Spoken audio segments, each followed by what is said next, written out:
Greetings, Wildcats. Some believe this relentless defender would be a great addition to Lexington. Let's analyze this carefully. But first, subscribe to the channel and keep receiving more news about the Cats. There are moments in a team's cycle when the debate stops being just about raw talent and starts revolving around fit, identity, and balance.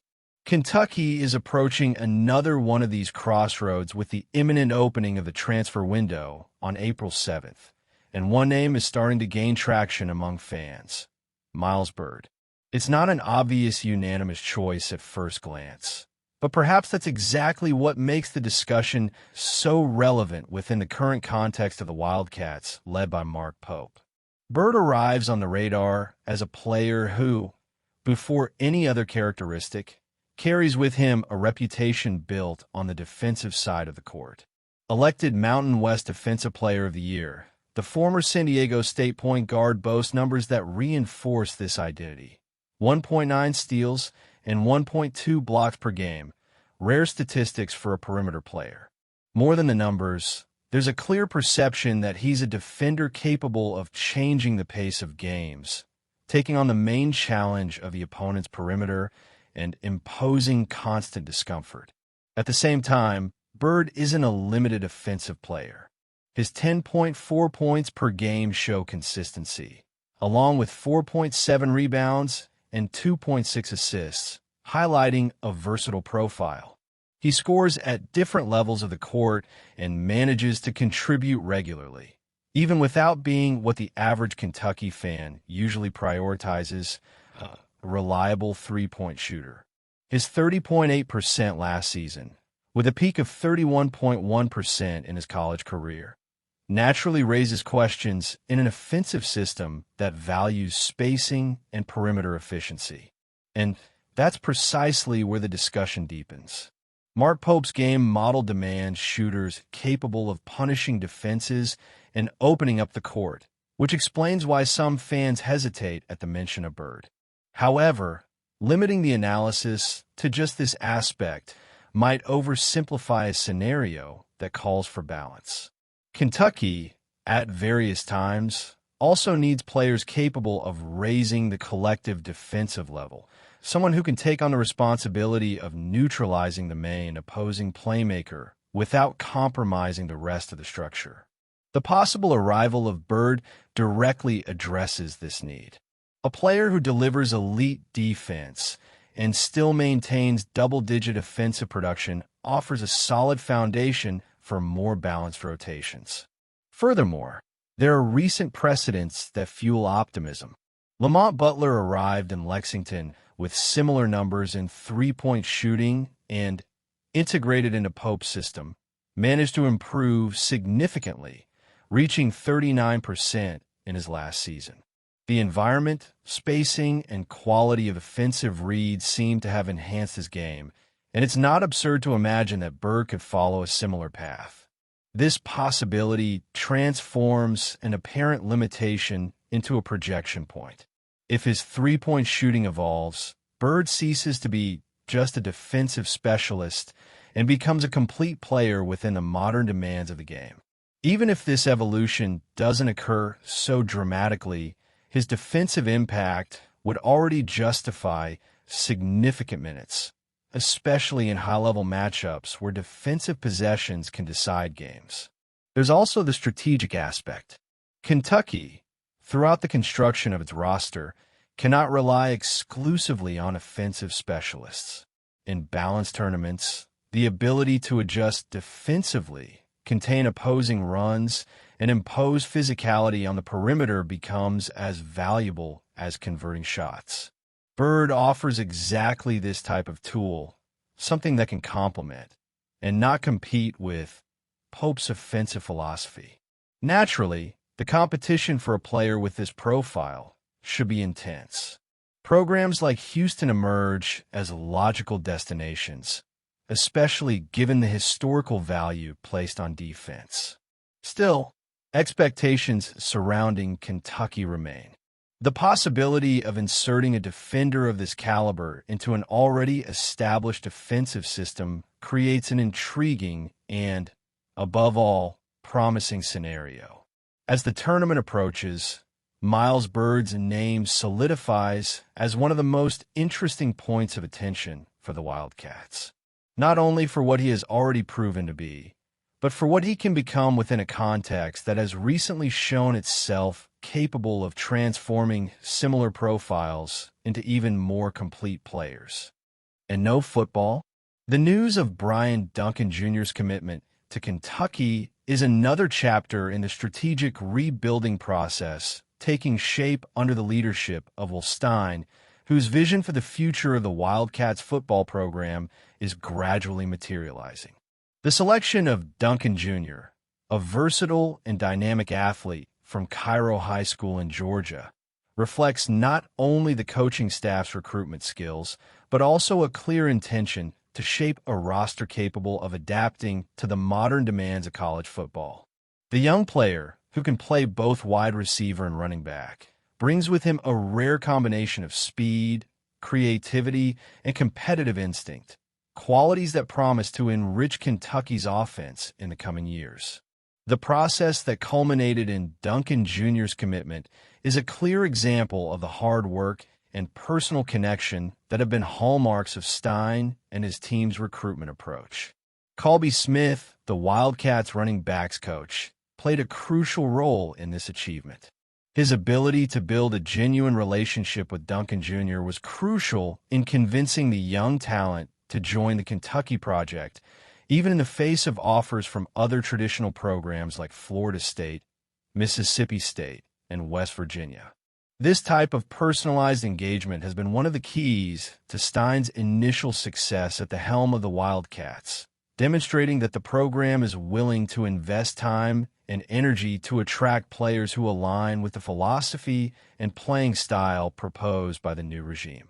Still without a star rating on recruitment websites, Duncan Jr. may seem like a low-profile name at first glance, but his versatility and potential for immediate impact are undeniable. Players like him, who can move between positions and offer multiple tactical solutions, are increasingly valued in contemporary American football. In the specific case of Kentucky, this flexibility is even more relevant, as Stein's offense constantly seeks ways to maximize its efficiency and creativity.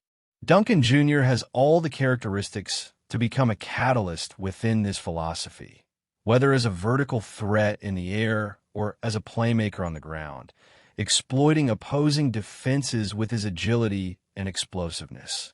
Furthermore, Duncan Jr.'s commitment reinforces something that has already been observed. Kentucky's 2027 class is beginning to take shape with players who, although still in the early stages of development, possess enormous potential. He joins other promising names, such as Laron Westmoreland, Ty Ashley, Brady Hull, and Matthias Burrell, forming a core that promises to be the foundation for the Wildcats' next competitive cycles. This gradual, piece-by-piece construction reflects the patience and strategic vision that Stein and his team are applying to the program. It's not just about attracting individual talent, but about assembling a cohesive and multifaceted group capable of competing at a high level within the ever-challenging SEC Conference. Another interesting aspect of this achievement is the geography of recruitment. By attracting Duncan Jr. from Georgia, Kentucky demonstrates its willingness to expand its reach beyond the state's traditional borders. This not only broadens the pool of available talent, but also strengthens the program's national presence. For a state like Kentucky, which historically struggles to compete with regional giants like Alabama, Georgia, and LSU in recruiting, this strategy of diversifying its talent sources is essential to ensure long-term sustainability. And, of course, cases like Duncan Jr.'s help solidify Kentucky's reputation as an attractive destination for players seeking opportunities to shine. It's impossible not to mention the timing of this addition. At a time when college football is undergoing significant transformations, especially with the impact of NIL rules and increasing competitiveness in the transfer market, securing solid commitments like Duncan Jr.'s is a strategic victory. He represents not only an investment in the future, but also a declaration of confidence in the project Stein is building. Young players who commit early to a program tend to develop a deeper connection with the team's culture and values, something that can make all the difference when the time comes to face external pressures or difficult decisions about staying or leaving. Brian Duncan Jr.'s commitment is more than just good news for Kentucky's class of 2027. This is a clear sign that the program is moving in the right direction. And that's bad for the Cats football. The competition for talent within the state always carries a different symbolic weight in college football, and Kentucky felt this directly with Jahide Brown's decision. The Louisville wide receiver, considered a solid 3-star prospect in the 2027 class, chose to stay home and wear the Cardinals' colors, ending, at least for now, one of the most sensitive recruitment battles for the Wildcats at the start of this cycle. Brown's choice didn't happen in isolation, nor suddenly. After backing out of his previous commitment to Indiana, the receiver reopened his recruitment and quickly became a priority for Kentucky. The committee led by Will Stein moved intensely, establishing contact, reinforcing the sporting proposal, and trying to build a relationship that could reposition the program as a natural destination for talent from the state itself. Internally, there is a feeling that the moment was favorable for a turnaround. But in recruitment, emotional factors often speak as loudly as any on-field project. And in this case, they spoke even louder. Brown, with his dynamic profile and ability to create plays in tight spaces, represents exactly the type of athlete that SEC programs seek to modernize their offenses. His decision to remain in Louisville is not only a sporting choice, but also a direct connection to his origins, something that Jeff Brom and his team knew how to exploit with precision. For Kentucky, losing a player with this profile, especially a local talent, naturally has an impact, not only technically, but also symbolically within the regional competition. Still, the scenario is far from being considered definitive within Lexington. The 2027 recruitment cycle still has a long way to go until the official signing period, and while Stein's commission understands that processes like this rarely end with the first commitment. The strategy from now on tends to be quieter but consistent. Maintain an active relationship, monitor the athlete's development, and above all, strengthen the product on the field. In many cases, it's Saturday performance that redefines decisions made months earlier. At the same time, Kentucky demonstrates maturity by not allowing a loss, however significant, to derail the larger plan. The 2027 class remains solid, with names like Laron Westmoreland, Ty Ashley, Brady Hull, and Matthias Burrell already committed, forming an interesting base in terms of both talent and regional identity. This point, in fact, reinforces that the program remains competitive within its territory, even in the face of occasional setbacks. There is also an important strategic aspect to how the Wildcats should react going forward. The wide receiver position remains a priority, and the trend is towards an even more aggressive approach, expanding the reach beyond state borders without abandoning local recruitment. Kentucky knows that to compete at a high level within the SEC, it needs to accumulate depth and versatility in its roster. And this inevitably involves identifying and developing multiple options at the position. Jahide Brown's decision represents a chapter in an ongoing dispute, not a definitive conclusion. For Kentucky, the lessons learned, the course corrections made, and above all, the conviction that consistent work tends to open new doors. Absolutely. And what's your opinion? Leave your comment on the video.